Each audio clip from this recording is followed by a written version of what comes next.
Hello mga idol, belated Happy New Year. Kumusta kayo dyan? Ito naman yung pagpunta natin sa Bigan, Ilocosur. Alam nyo ba na itong Bigan ay ito yung city na kaibigan natin na forever. Idol, pag nandito ka sa Bigan, ay parang bumalik ka nung time ng mga Hapon noong 1837 nung sakupin nila itong bansa natin.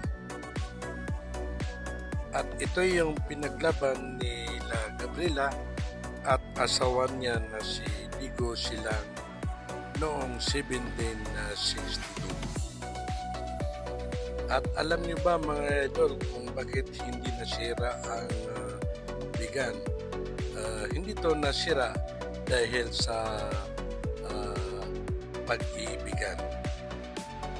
Ayon sa history, ay yung pag-iibigan nila Captain Pujiro Tahashi at ang asawa niya na Pinay na si Adela.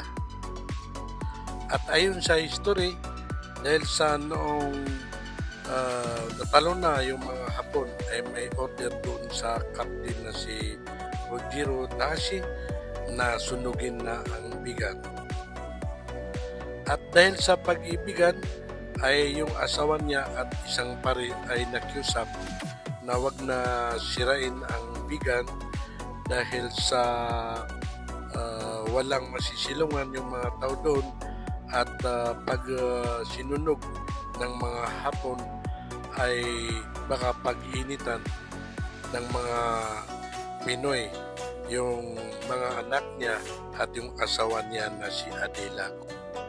Kaya ayon sa history ay ang ginawa ni Pujiro Tahashi ay nilagyan niya ng flag ng Amerika ang Bigan para hindi ito bumbahin ng mga Amerikano dahil doon sa flag ng Amerika. Ang malungkot doon ay nung nagpaalam na yung si Pujiro Tahashi sa asawa niya na si Adela at sa mga anak niya ay ito ay hindi na nakabalik.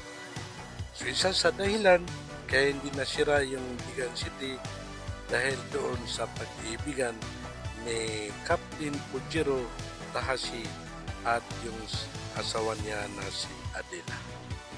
So mga idol, bisitahin nyo or mamasyal dito sa Bigan City dahil maraming tourist spot dito na napakaganda tingnan.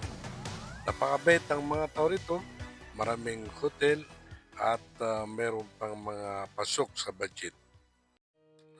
Katulad nitong East Enrique Transient House ay napakamura dito. Depende sa laki na kukunin nyo ng mga room. Tungkol naman mga idol sa mga food, ay nako, wala akong masabi. Ang sasarap ng mga luto nila dito.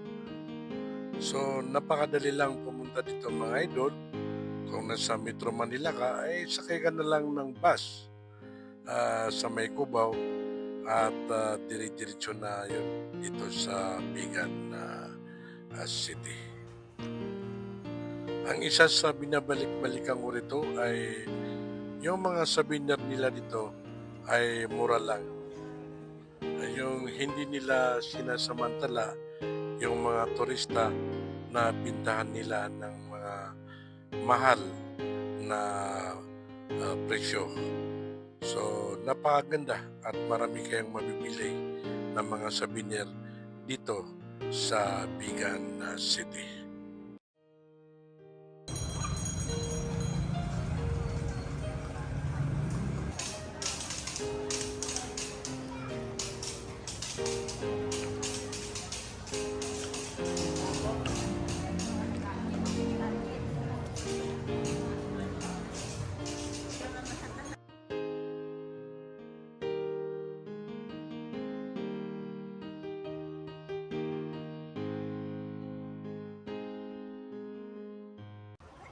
So mga idol, sana nagustuhan nyo itong video at please huwag kalimutan kung hindi pa tayo nakasubscribe Please subscribe, like, and comment.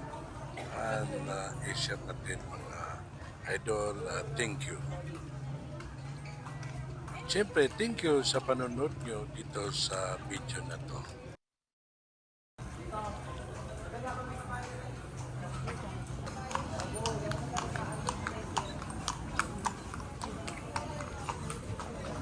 Kasi sila sumasagot eh.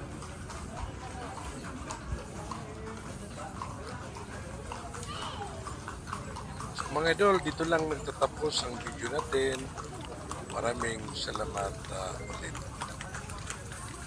Yes sir, sa inyo po.